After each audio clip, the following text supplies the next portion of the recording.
अस्सलाम वालेकुम दोस्तों, उम्मीद है कि तुम सब ठीक ठाक होवोगे, खैरियत नाल होवोगे। जिस तरह तुहानू पता कि मैं हर रोज़ तुहाडे वास्ते एक नवी वीडियो लैके तुहाडी खिदमत च पेश होना।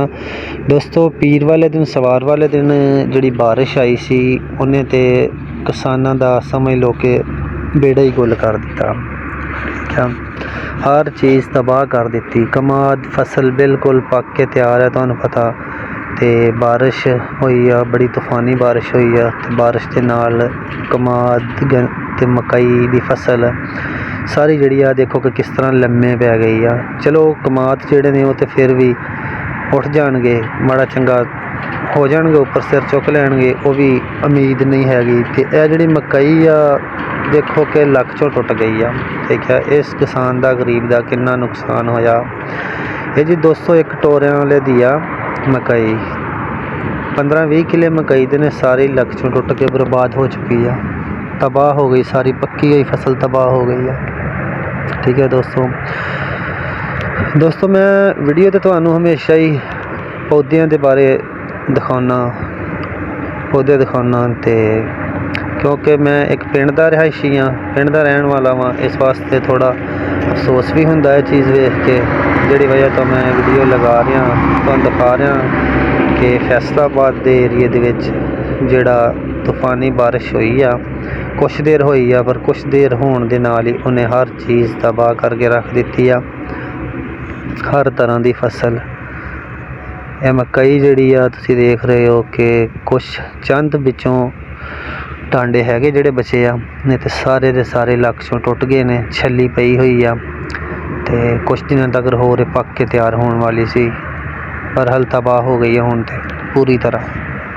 हाँ देखो कि तुहानू नज़र आ रहा कोई कोई टांडा विच खड़ा वा, बाकी सारी टुट चुकी है। सारे जिन्ने भी टांडे तुहानू नज़र आए ने, ये सारे 15-20 किले जिहड़े ने सारे इदां ही होए पे आ, ख़त्म हो गया, फर्क हो गया, समझ लो सारी टुट गई है।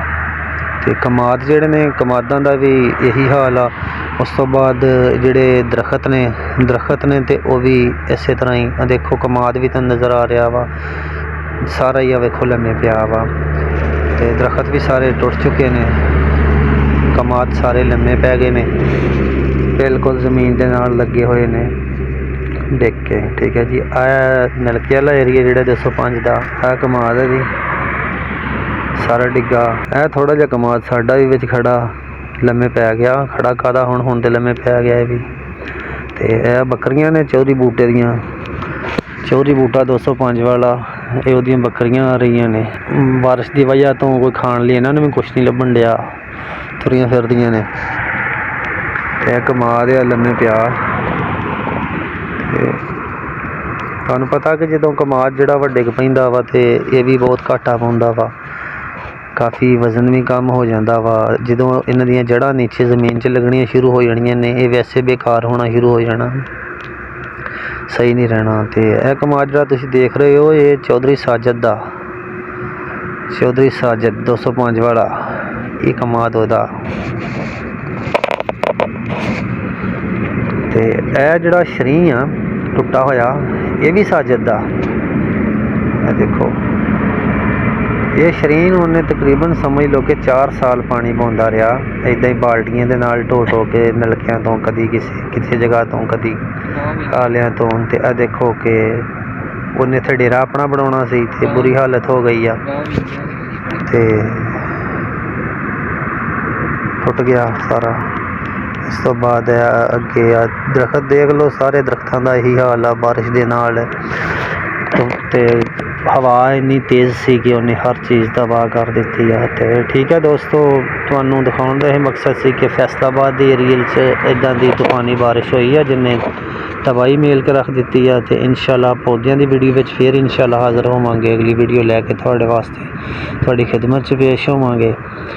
तो उन्नी देर वास्ते दोस्तों खुदा हाफिज़। चैनल नू लाइक तो सबसक्राइब कर लियो, वीडियो अच्छी लगे तो शेयर करियो। ओके दोस्तों, खुदा हाफिज़।